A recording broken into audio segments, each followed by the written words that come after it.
नमस्कार, द्वारकादास श्यामकुमारमध्ये परत एकदा आपलं स्वागत आहे। तुम्हाला सगळ्यांना माहिती आहे, शनिवार आणि रविवार म्हणजे काहीतरी मेन्स वेअरला एक जबरदस्त ऑफर असते। तुम्ही बघू शकता टी शर्ट, असे ब्रँडेड टी शर्ट आहे ज्याची की मार्केटला MRP 300-400 रुपये आहे। याच्यामध्ये कलर टोटल बघणार आपण तर 8 ते 9 कलर अवेलेबल झाले आहेत।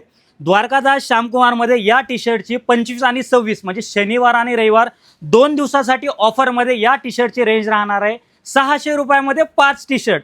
हो, 600 मध्ये 5 टी शर्ट अवेलेबल झाले। हे टी शर्ट घेण्यासाठी तुम्हाला यायचे कुठे? द्वारकादास श्यामकुमार सिडको आणि द्वारकादास श्यामकुमार बीड बायपास। आणि याच्यासोबत एक डेनिम जीन्सची ऑफर आली आहे, जी की डेनिम जीन्स तुम्हाला दाखवतो। डेनिम जीन्स तुम्ही बघणार असाल तर पूर्ण स्ट्रेट लाईन डेनिम जीन्स आहे, अशी ब्रँडेड पेपर कंपनीची डेनिम जीन्स आहे। याची MRP जर बघणार आपण तर 1899 रुपये MRP आहे। याच्यामध्ये साईज 30 पासून 36 पर्यंत अवेलेबल आहे। या डेनिम जीन्सची रेंज 1899, बट द्वारकादास श्यामकुमार सिडको, द्वारकादास श्यामकुमार सिडको 2 दिवसाच्या ऑफरसाठी ही डेनिम जीन्स तुम्हाला मिळणार आहे फक्त आणि फक्त 850 रुपयाला। जेवढ्या लवकर होईल तेवढ्या लवकर ऑफरचा लाभ घ्या। द्वारकादास श्यामकुमार सिडको, धन्यवाद।